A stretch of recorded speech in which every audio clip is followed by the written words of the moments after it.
Haleluya, ninakusalimu katika jina kuu la Yesu Kristo. Karibu sana katika kipindi chetu cha Kristo ni uzima wa ulimwengu.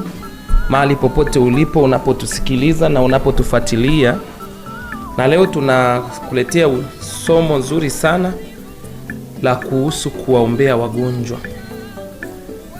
Kuwaombea wagonjwa. Na tutaongozwa na neno la Mungu kwenye kile kichwa cha Yakobo sura ya 5. Mstari wa 14 mpaka wa 15. Mtu wa kwenu amekuwa hawezi, na awaite wazee wa kanisa na wamwombee na kumpaka mafuta kwa jina la Bwana.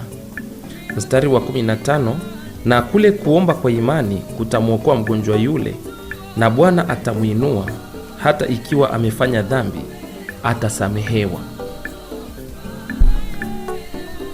Jamani, ninawasihini watu wa Mungu. Ukiona wewe ni mzima, pata nafasi sana ya kuwaombea wagonjwa. Wagonjwa, watu wengi wanaumwa. Tupate nafasi ya kuomba kwa ajili ya wagonjwa. Tutembelee mahospitalini. Tangu ulipohokoka hujaenda hospitalini ukaona wagonjwa. Kama wewe hujawahi kuumwa ukalazwa hospitali hata siku moja, ni miujiza. Lakini sasa katika muda Mungu aliyokupa masaa 24, katika maombi yako, naomba uombe kwa ajili ya wagonjwa. Na unapoomba kwa ajili ya wagonjwa, kuna kitu Mungu atafanya kwenye maisha yako. Na tumeona hili neno la Yakobo sura ya 5 mstari ule wa 14. Anasema mtu wa kwenu amekuwa hawezi, labda na madhaifu ya ugonjwa, aite wazee wamwombee. Kuombea wagonjwa iko kwenye Biblia. Wazee yani anamaanisha wazee wa kanisa, na kumpaka mafuta kwa jina la Bwana. Na kule kuomba kwa imani kutamwokoa mgonjwa yule, na Bwana atamuinua kitandani, hata ikiwa ametenda dhambi basi atasamehewa. Kwa hiyo unaona, tunapokwenda kuwaombea watu, kwa nini anasema na kule kuomba kwa imani kutamwokoa mgonjwa yule na kumponya? Maana yake kuna watu unaenda kuwaombea wako serious ICU, hawawezi kukiri ile Warumi 19 ili waokoke.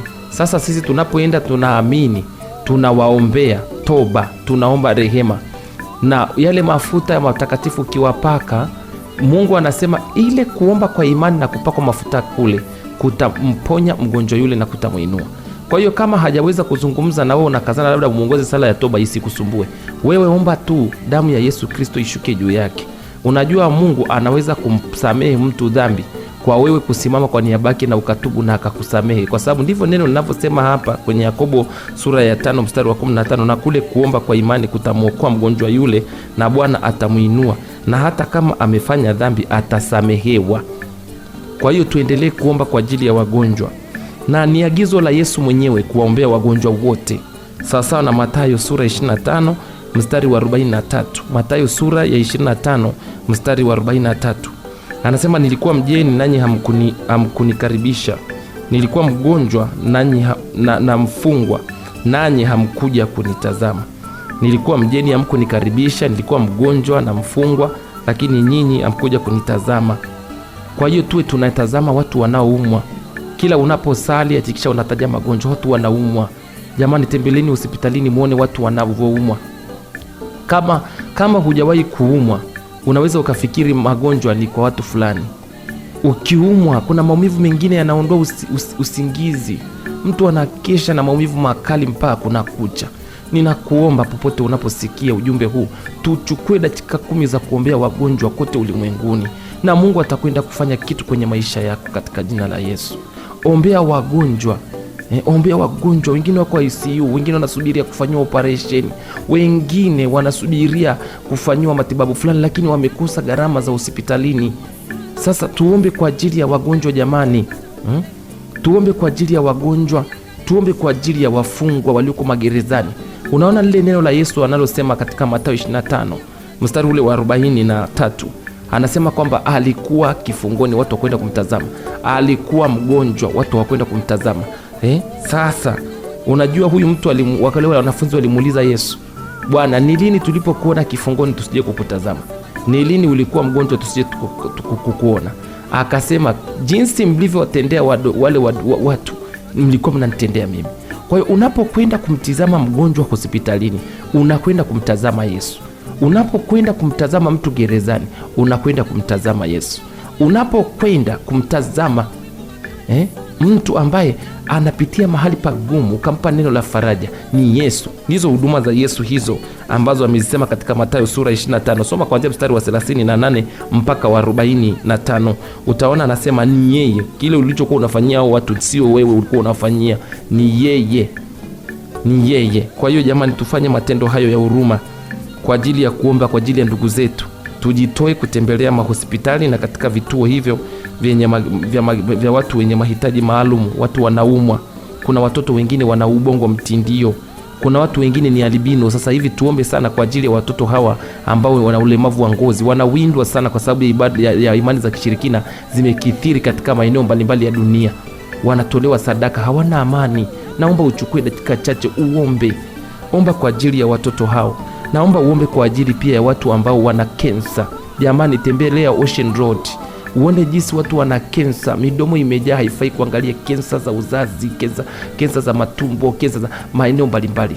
Tunapoombea wagonjwa, Mungu anageuza magonjwa ndani ya miili yetu, anayaondoa, anayafukuza. Naomba mahali popote uombe. Kuna magonjwa mengi yanatesa watu. Tembelea hospitali, utakuta hospitali nyingine zimejaa watu wamelazwa kwenye kordo. Naomba tupate nafasi ya kuombea wagonjwa na wasiojiweza, kuombea wenye mahitaji maalum, kuombea wafungwa. Kama unaweza kutembelea gereza lolote, tembelea gereza. Ile ni huduma. Nalikuwa gerezani amjaja kuniona, nenda na Mungu atafanya kitu kwa ajili ya maisha yako.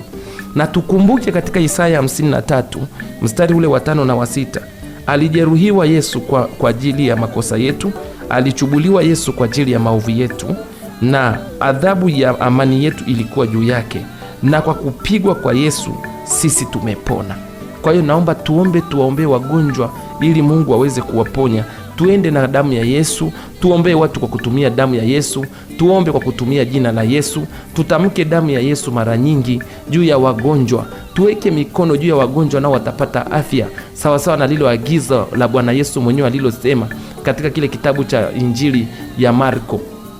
Unafahamu katika ile Injili ya Marko sura 26, Yesu alizungumza mwenyewe kwamba ishara zitafuatana na wao waaminio, na kwa jina lake watatoa pepo, kwa jina lake hata wakila vitu vya kufisha vitawadhuru, na amesema wataweka mikono juu ya wagonjwa nao watapata afya. Ninaomba uende ukaike mikono yako juu ya wagonjwa ambao wamelazwa mahospitalini, wagonjwa ambao hawawezi tembelea, wazee wanaoumwa, waekee mkono. Umeokoka tangu mwaka ulivyoanza mpaka sasa ni mwezi wa 10, haujapata nafasi ya kuombea hata mgonjwa mmoja. Tafadhali naomba tufanye maombi kwa ajili ya wagonjwa. Tuombe damu ya Yesu Kristo iponye wagonjwa.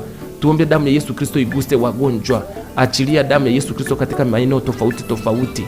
Wengine labda kuna wanahitaji operation, lakini sasa wamekosa hela. Na watia moyo wasiogope. Labda unaumwa huko mahali unanisikiliza, usiogope, endelea kuita jina la Yesu, endelea kuita damu ya Yesu. Mungu yuko karibu kukusaidia. Usikate tamaa, usivunjike moyo. Yeye atakwenda kukuponya, atakwenda kukuvusha, atakuponya magonjwa yako. Alimponya yule Bartimayo, atakuponya magonjwa yako. Aliponya wale wakoma, atauponya ugonjwa wako. Aliponya yule mtoto wa mama wa Yairo aliyekuwa amefariki. Hata sasa anaweza kuponya, anaweza kufufua hata kilichokufa. Tuendelee kuombea wagonjwa. Na wewe uliyeko mgonjwa unayenisikiliza mahali popote, jipe moyo katika Bwana. Endelea kumwangalia Bwana, endelea kuomba katika maumivu ulio nayo. Endelea kuliitia jina la Yesu. Ndani ya hilo jina kuna uponyaji. Endelea kuita damu ya Yesu. Ndani ya damu ya Yesu kuna uponyaji. Kwa hiyo ninakusihi mahali popote unaponisikiliza, jitahidi sana kutumia muda wako kuombea wagonjwa. Naomba mahali popote ambapo unaumwa na umesikia ujumbe huu wa neno la Mungu, basi ufunge macho ili tuombe na wewe kwa dakika hizi chache, na Mungu atakwenda kukugusa sasa hivi. Rudia maneno haya nyuma yangu na Mungu atakusamehe sasa hivi na atakuponya. Mungu Baba, katika jina la Yesu Kristo, naja mbele zako. Mimi ni mwenye dhambi. Ninaomba unisamehe dhambi zangu zote. Ninaomba ulifute jina langu katika kitabu cha mauti. Ninaomba sasa uliandike upya katika kitabu cha uzima cha mwana kondoo Yesu. Asante Yesu kwa kunisamehe dhambi zangu zote. ninakuomba uchukue uongozi ndani yangu sasa hivi. Ninamkataa shetani na mambo yake yote. Ninampinga na kumkataa kwenye maisha yangu na kukiri wewe kuwa ni Bwana wa maisha yangu sasa hivi. Bwana Yesu, ninakuomba sasa kwa damu yako takatifu ulifute kabisa jina langu katika kumbukumbu zako, na mimi unipe nafasi ya kusimama mbele yako sasa. Asante kwa kunisamehe na kunihurumia. Amen. Na tuombe. Mungu Baba yetu wa mbinguni, tunakushukuru kwa ajili ya huyu aliye mgonjwa anayenisikiliza, na asante kwa sababu amekwenda kukiri sala hii ya wokovu na ameenda kusimama sasa hivi kwa kukiri sala hii. Baba, tunakushukuru kwa sababu kwa kupigwa kwa Yesu watu wanapona. Ninaachilia damu ya Yesu Kristo ya uponyaji mahali popote panapouma, ambapo mtu huyo amebandika mkono kwa imani. Maumivu makali yaliyoko kwenye tumbo, maumivu makali yaliyoko kwenye kichwa, maumivu makali yaliyoko kwenye miguu, maumivu makali yaliyoko kwenye moyo, maumivu makali yaliyoko kwenye kila eneo la maisha yake, Baba, ninaamuru maumivu hayo yafungwe na kupigwa kwa damu ya Yesu Kristo na kusambaratika, na ninaamrisha nguvu za Mungu zishuke ndani yake na kuyafyonza maumivu hayo na kuyapiga katika damu ya Agano Jipya ya Yesu Kristo. Baba wa mbinguni, ninaamini ya kwamba kwa kupigwa kwa mtu huyu amepona. Ninatuma mkono wa Mungu kakuguse mahali popote unaponisikia ulimwenguni. Mungu akakuguse na akakutembelee kuanzia sasa, katika jina la Yesu Kristo wa Nazareti aliye hai. Pokea uponyaji mahali popote unapoumwa sasa. Mungu akuguse na akutembelee. Mungu avunje kila nguvu, avunje kila nira na uwe mzima katika jina kuu la Yesu Kristo. Ninakuamini Yesu, kwa sababu tayari nguvu zako za uponyaji zimekwisha kufika mahali mtu huyu anaponisikia. Amen. Hadi wakati mwingine, asante kwa kuendelea kutufuatilia katika vipindi vyetu hivi. Wasiliana nami kupitia namba 0759 044115 au 0676 23 7816 kwa maombi na ushauri zaidi. Hadi wakati mwingine tena, Mungu akubariki sana. Amen.